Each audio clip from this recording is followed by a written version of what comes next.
favor.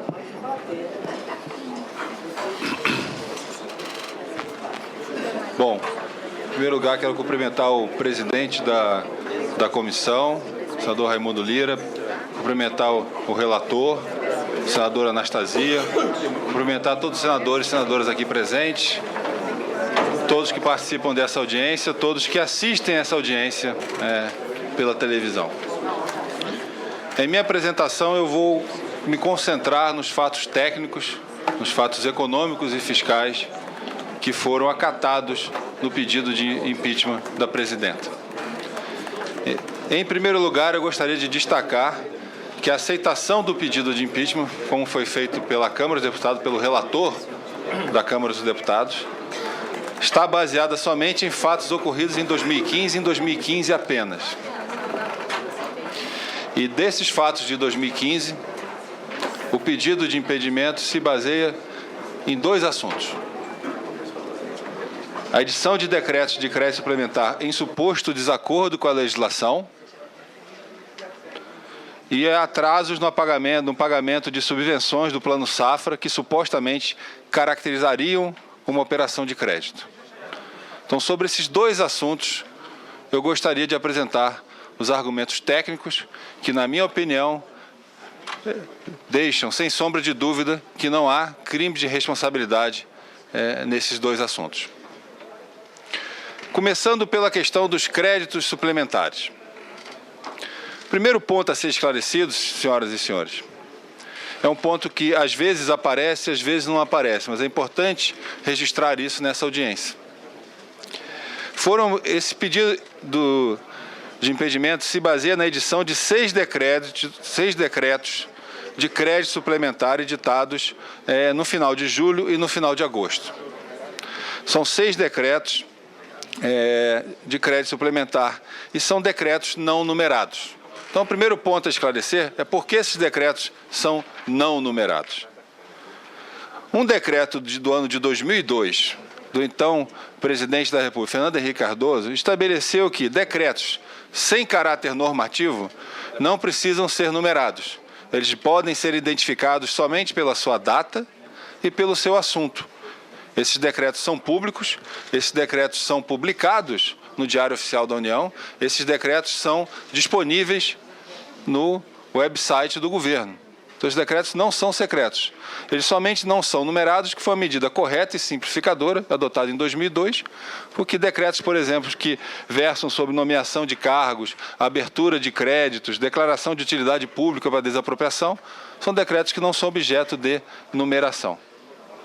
Eu deixo para o relator e para os demais senadores uma cópia desse decreto de 2002, qual é o número que estabelece por que esses decretos não são numerados, e deixo também o site onde estão publicados todos os decretos não numerados assinados, não só pela presidenta Dilma Rousseff, mas por todos os presidentes anteriores a ela. Segundo ponto, entrando na matéria mais propriamente dita, porque eu considero que esses decretos são compatíveis com a legislação em vigor. E nesse ponto, então, é importante analisar a compatibilidade dos decretos tanto com a lei orçamentária quanto com a lei de diretrizes orçamentárias. Eu vou começar pela LOA, pela Lei Orçamentária Anual. A lei orçamentária, ela estabelece condições para que o governo possa editar decretos de crédito suplementar. O que é um decreto de crédito suplementar? É um decreto que amplia, que suplementa uma ação, uma despesa, um programa que já consta do orçamento. Por isso leva esse nome, o decreto de crédito suplementar. Uma ação que já está aprovada pelo Congresso pode ser objeto de suplementação via decreto. Isso é estabelecido no artigo 4º da Lei Orçamentária, que contém 29 incisos, para disciplinar os casos específicos em que o Poder Executivo pode, através de decreto, ampliar, suplementar valores orçamentários de ações já aprovadas pelo Congresso Nacional. Para que haja uma suplementação, é preciso que haja uma fonte para essa suplementação. E a fonte de recursos para uma suplementação pode vir de 3 maneiras. A primeira, um remanejamento de recursos. Vários das senhoras e dos senhores já foram governadores e sabem, conhecem isso da administração estadual.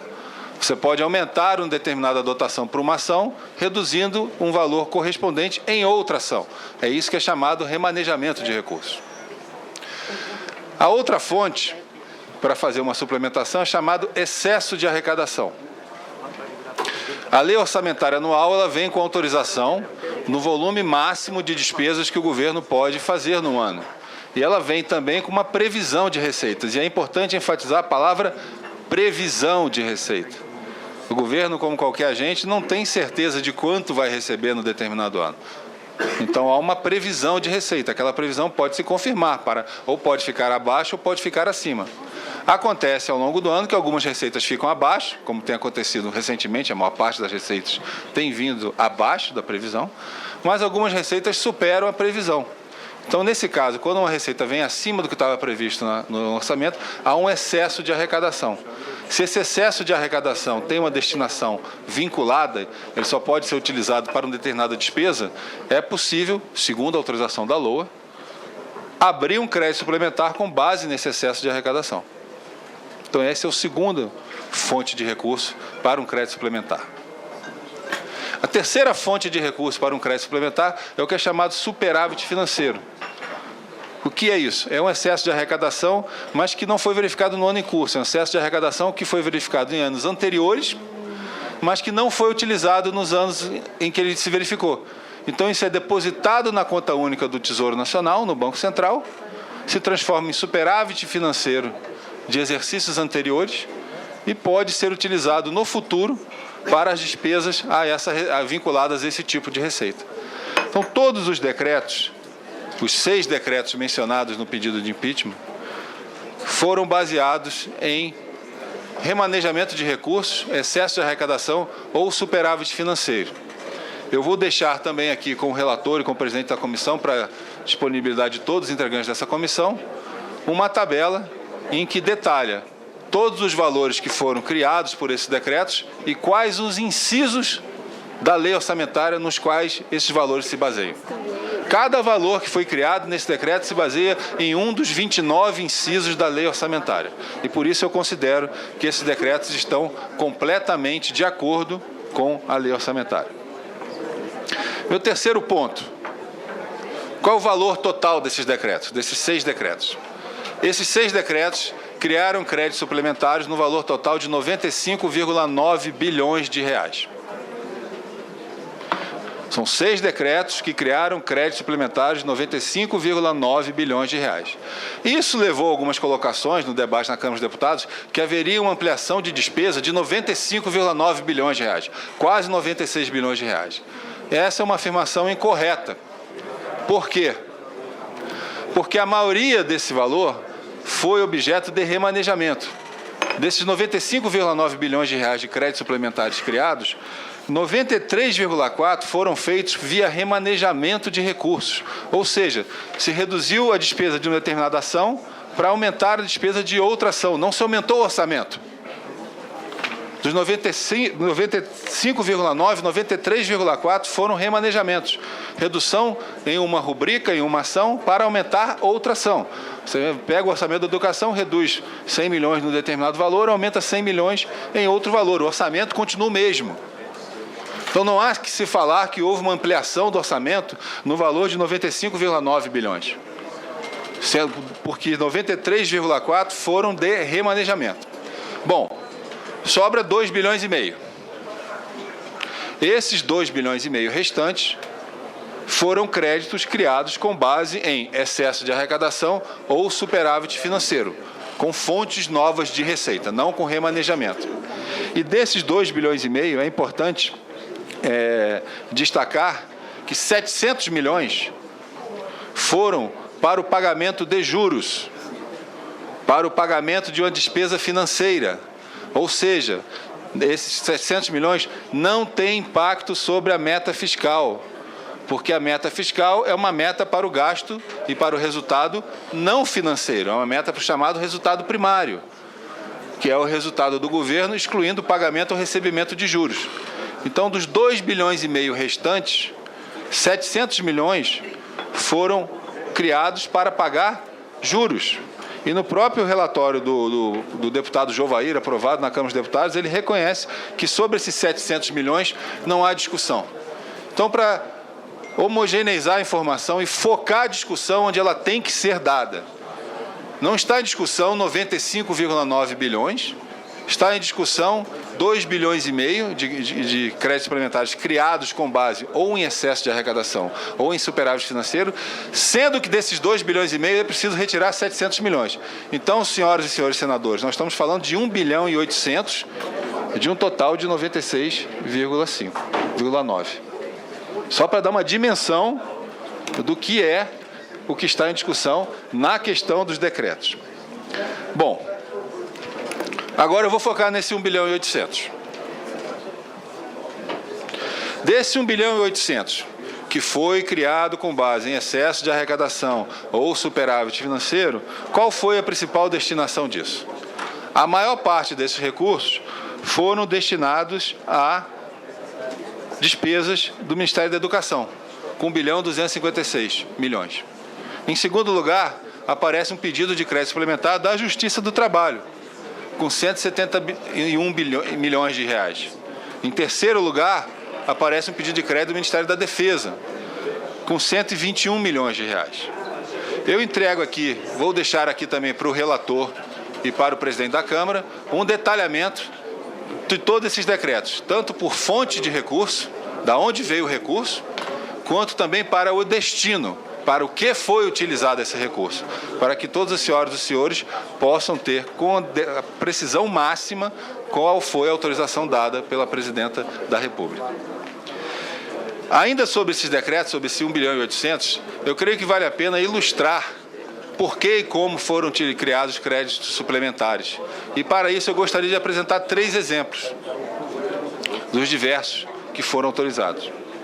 Por exemplo, foi autorizado um crédito suplementar para a Justiça Eleitoral, com base em excesso de arrecadação decorrente de tarifas de inscrições em concursos públicos. Houve um concurso público, havia uma previsão de receita, essa previsão de receita acabou sendo maior, porque mais pessoas se inscreveram nos concursos públicos, e com base nesse excesso de arrecadação, a Justiça Eleitoral pediu um crédito suplementar para realizar concurso público para cargos de analista e técnicos judiciários.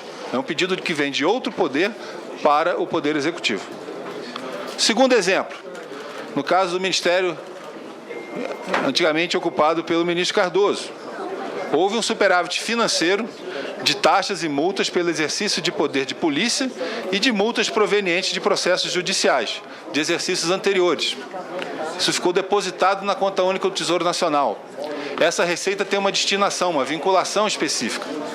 Foi pedido pelo Ministério da Justiça um crédito suplementar para utilizar esse superávit financeiro para o quê?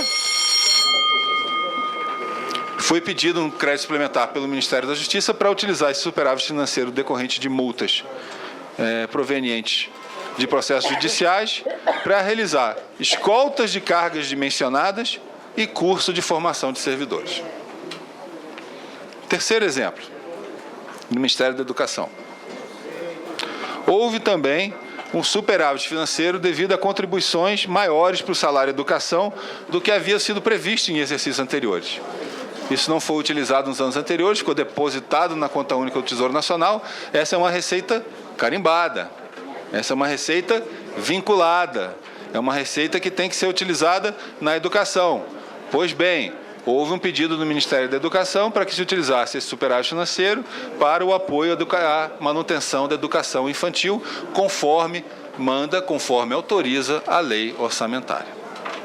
Então, eu considero que todos esses decretos estão de acordo com a Lei Orçamentária Anual, e especificamente com o artigo 4º da Lei Orçamentária Anual de 2015 e os 29 incisos que especificam em que condições e em que limites o governo e o Poder Executivo pode criar créditos suplementares a partir de uma autorização do Congresso Nacional. Próximo ponto. Por que esses decretos também são compatíveis com a Lei de Diretrizes Orçamentárias? Ou seja, por que eles são compatíveis com a meta fiscal? E aí, senhoras e senhores senadores, esse é o ponto que eu considero mais importante.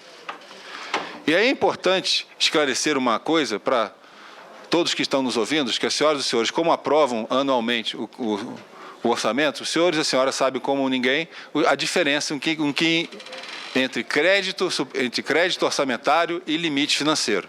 Mas eu acho importante esclarecer isso para toda a audiência e para quem está nos assistindo. Um crédito suplementar, ele aumenta a dotação de uma determinada ação. Ele aumenta o valor, por exemplo, que pode ser utilizado para manutenção de universidade, para manutenção de hospitais. Ele altera esses valores, ou diminui. Ele altera a autorização orçamentária que o Congresso deu para determinadas ações e programas. Mas ele não autoriza imediatamente uma despesa. E essa é a grande diferença. Um crédito suplementar, ele muda as alternativas em que pode ser gasto um determinado valor financeiro. E o que determina esse valor financeiro? É o decreto de contingenciamento. É o decreto de limite financeiro que é feito sempre no início do ano, quando o governo faz a sua programação fiscal e orçamentária. Então é importante relembrar, eu sei que isso é de conhecimento amplo de todos os parlamentares aqui presentes, mas é importante lembrar isso para todos que estão nos assistindo.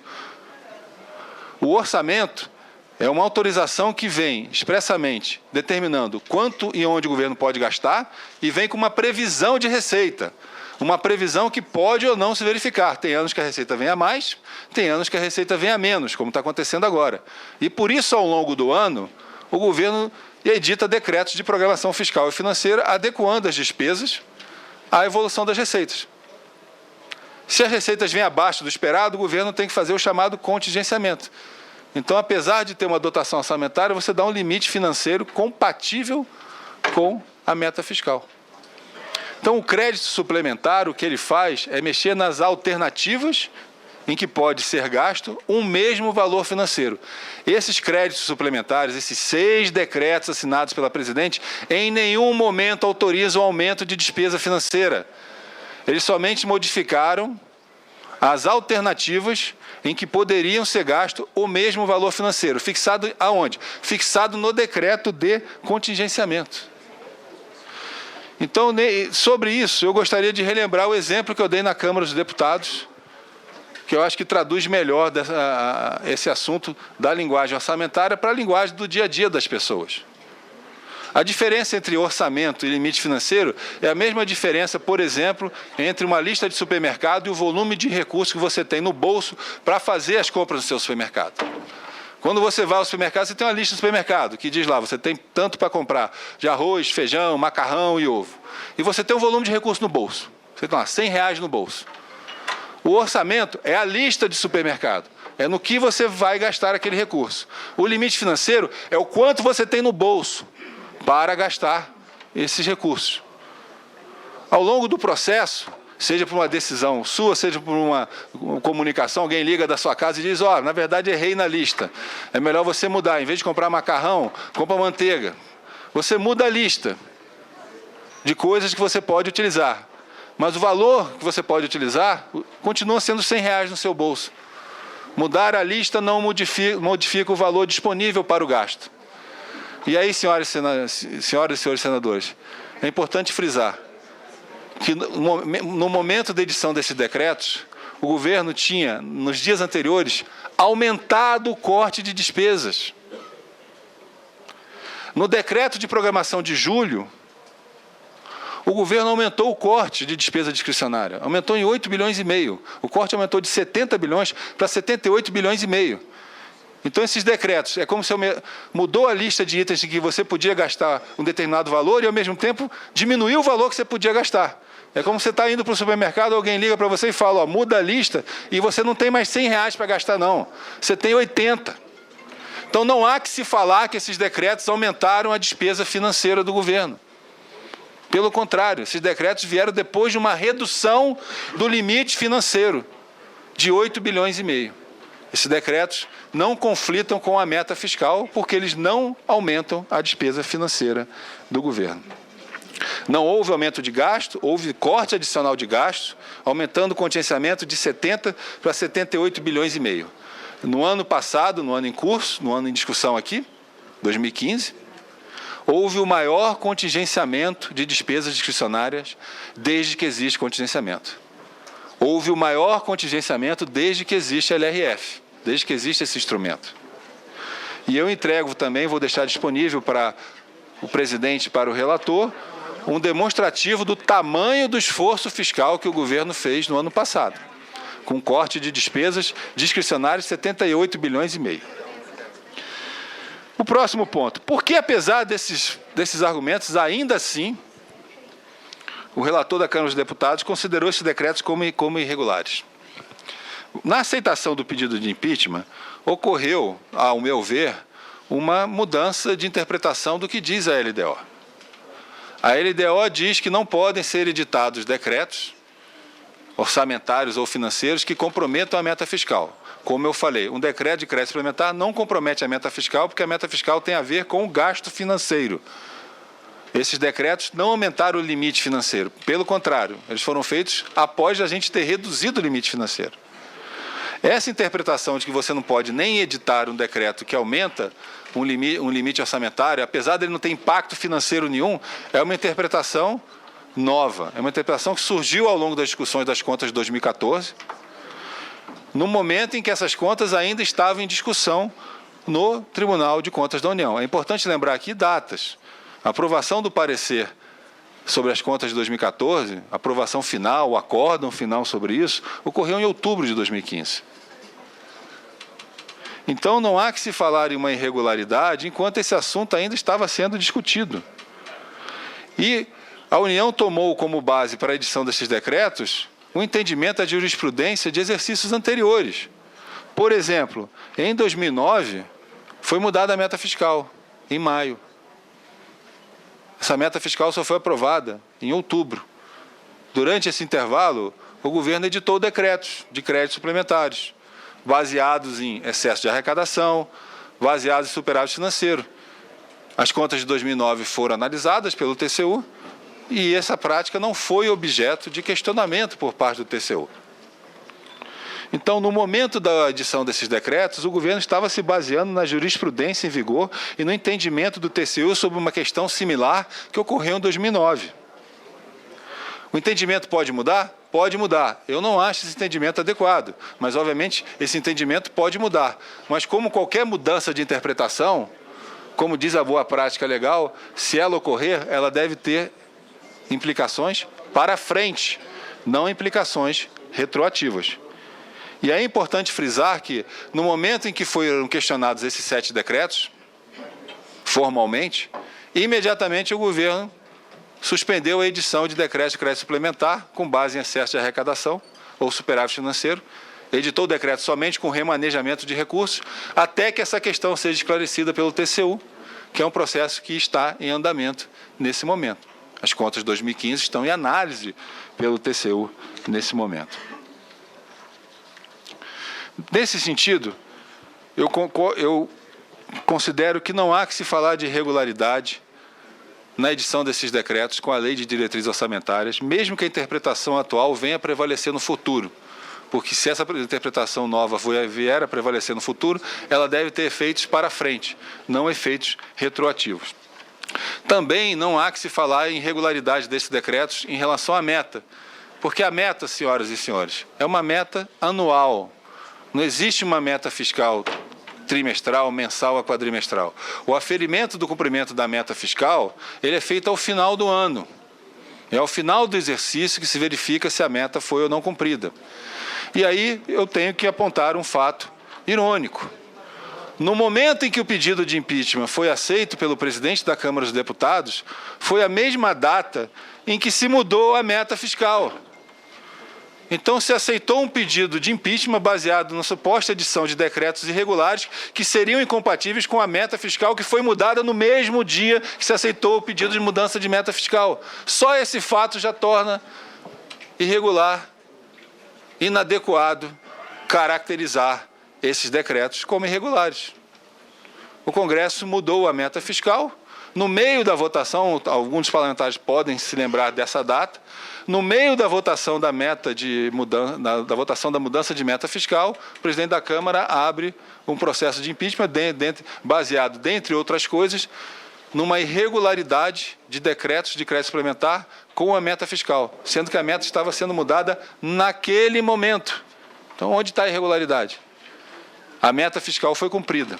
A meta fiscal é anual, a meta fiscal foi cumprida porque os senhores e senhoras parlamentares aprovaram a mudança da meta fiscal e a meta fiscal, então, autorizada pelo Congresso Nacional, foi cumprida no ano de 2015. Eu vou passar agora para o segundo ponto, que é objeto de aceitação no parecer por parte do deputado Jovair, aprovado na Câmara dos Deputados, que tem a ver com o pagamento de subvenções do Plano Safra. Em primeiro lugar, o pedido menciona um suposto atraso elevado em valores substanciais referentes ao pagamento do Plano Safra no primeiro semestre de 2015. Sobre isso, eu quero esclarecer 3 assuntos. Em primeiro lugar, o que é uma subvenção e o que é uma subvenção no Plano Safra? O governo tem vários programas de incentivo. Tem programas de Bolsa Família, assistência à educação via FIES, assistência ao investimento, e uma das modalidades de programa de incentivo do governo é incentivar algumas atividades como agricultura, investimento, inovação, via equalização de taxa de juros. O que é equalização de taxa de juros? O governo proporciona ao tomador final do recurso uma taxa de juros menor, mas paga ao banco uma taxa de juros maior. Então, o banco vai lá para um agricultor, por exemplo, no PRONAF, no Programa de Assistência à Agricultura Familiar, empresta recursos a 6%. Mas naquela operação o banco vai receber 8%. Esses 2% de diferença é coberto pelo governo como equalização de taxa de juros. Isso que é equalização de taxa de juros. É uma despesa primária.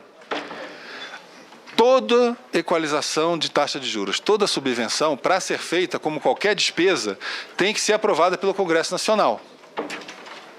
Então, todo pagamento de equalização está amparado por lei do Congresso Nacional. E todas essas leis determinam o quê? Determinam o limite, que valores podem ser objetos de equalização, e determinam como deve ser executado esse programa. Pois bem, senhoras e senhores senadores, todas essas leis atribuem ao Conselho Monetário Nacional e ao Ministério da Fazenda a regulamentação e a execução dos programas de subvenção.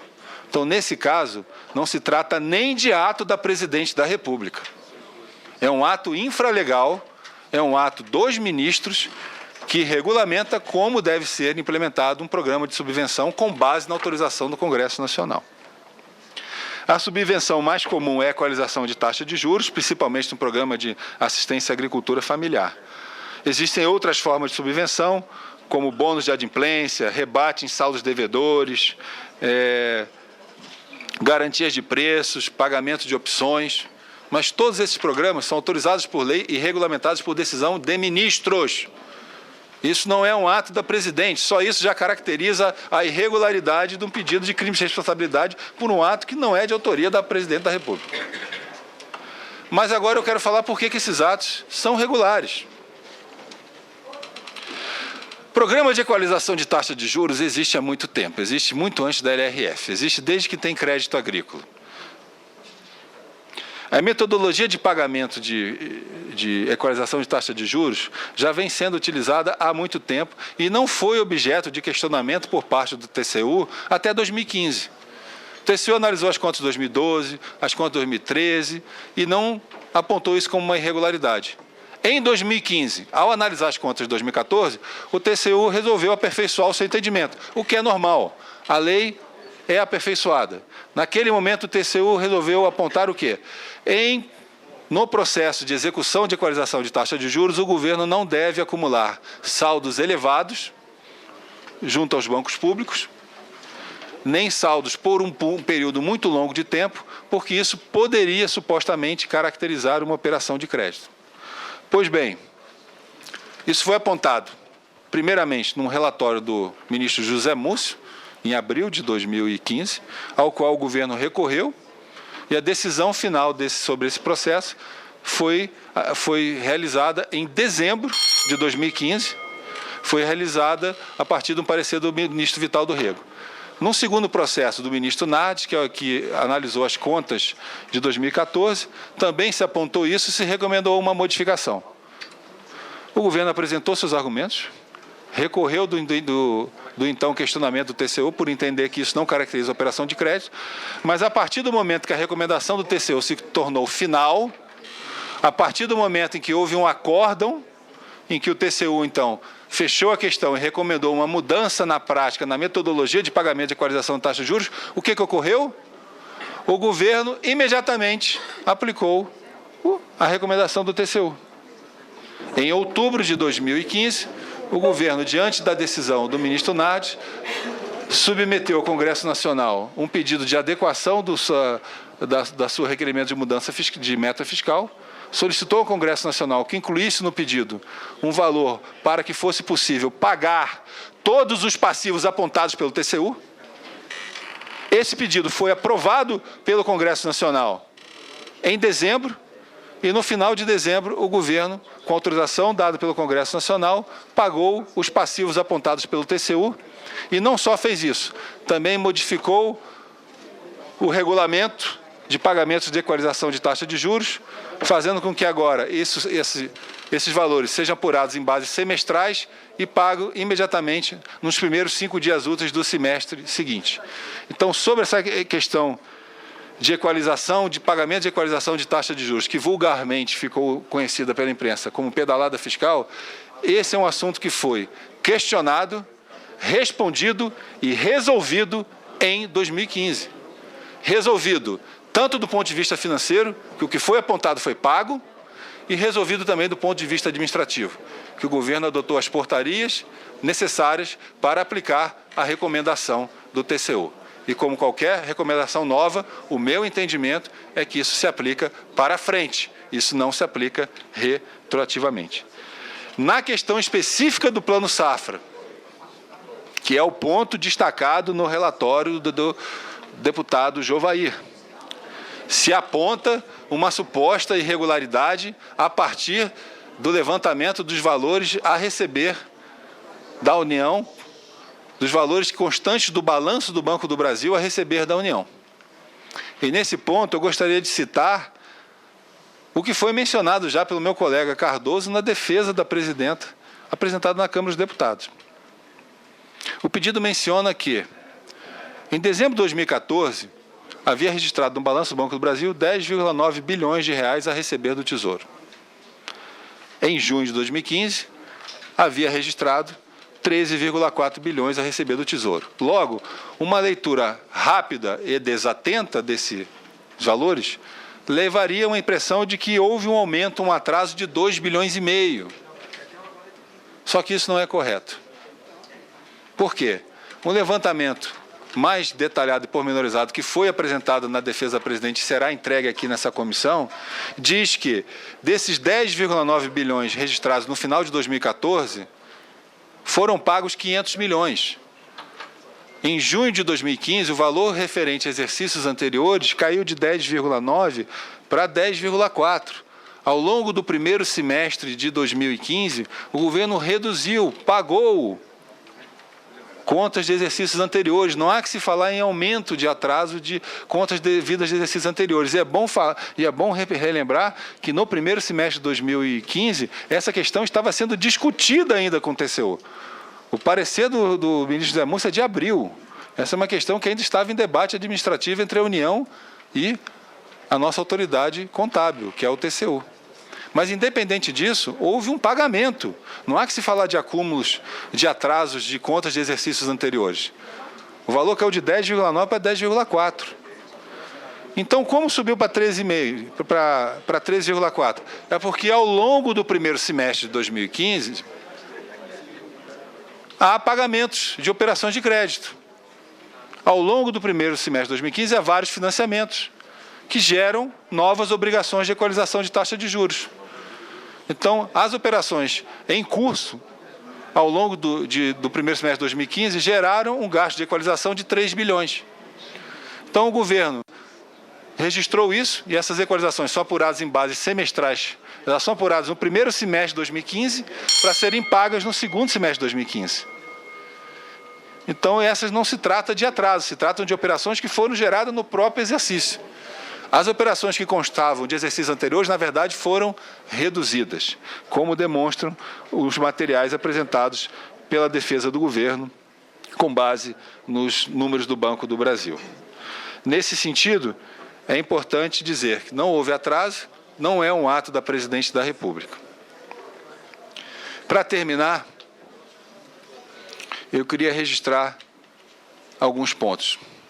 Eu queria registrar alguns pontos para as senhoras e senhores senadores, para a audiência, para os demais membros dessa audiência, para quem nos assiste hoje em casa e para quem com certeza vai nos assistir no futuro, porque esse processo também vai ser objeto de análise pela nossa história. Eu considero não haver base legal para o pedido de impeachment da Presidenta da República. Na edição dos decretos, cabe ressaltar que essa decisão foi amparada por pareceres das áreas técnicas competentes do governo. A decisão é compatível com a Lei Orçamentária de 2015. A decisão é compatível com a Lei de Diretrizes Orçamentárias de 2015. A decisão é compatível com o entendimento pacífico até então no TCU e nas áreas de gestão orçamentária e financeira, porque ela segue exatamente o que tinha sido feito em 2009. O questionamento do Ministério Público junto ao TCU, que foi feito sobre esses decretos, ainda estava em avaliação pelo próprio TCU. Essa interpretação pode até mudar. Eu não acho que é uma interpretação adequada, mas ela pode até mudar. Mas, se mudar, ela tem que ter efeitos para frente. E o mais importante, a meta fiscal é anual. A meta fiscal foi cumprida. No mesmo dia de aceitação do pedido de impeachment, com base em outras coisas nesses decretos, a meta foi mudada. E a própria mudança da meta validou todos esses decretos. Em segundo lugar, no pagamento da equalização de taxa de juros. A lei, aprovada pelo Congresso Nacional, autoriza a despesa de equalização e remete para uma decisão infralegal do Conselho Monetário Nacional e dos ministros a regulamentação e execução desse programa. Nesse caso, senhoras e senhores senadores, não se trata nem de decisão da Presidenta da República. Programas de equalização existem há muito tempo e não haviam sido objeto de questionamento até 2015. Questionamentos são naturais e fazem parte da evolução de qualquer democracia, assim como faz parte do aperfeiçoamento da política fiscal. Assim como faz parte da evolução natural de qualquer democracia, que novos entendimentos tenham aplicação para frente e nunca uma aplicação retroativa, para que não se gere incerteza jurídica, para que não se gere acusações de irregularidade sem base legal, sem justificativa adequada. Esse assunto, e eu repito, foi questionado, respondido e resolvido no mesmo ano de 2015, no ano em que o governo cumpriu a sua meta fiscal a partir de uma autorização aprovada pelo Congresso Nacional em dezembro. Por todos esses motivos, eu considero que não há fundamento legal para acusação de crime de responsabilidade por parte da Presidenta Dilma Rousseff. E eu tenho certeza que isso ficará claro ao final desse processo. Seja isso agora no Senado Federal, como eu espero, seja isso no futuro, porque com certeza esse processo vai ser objeto de uma análise detalhada pela nossa história. Muito obrigado.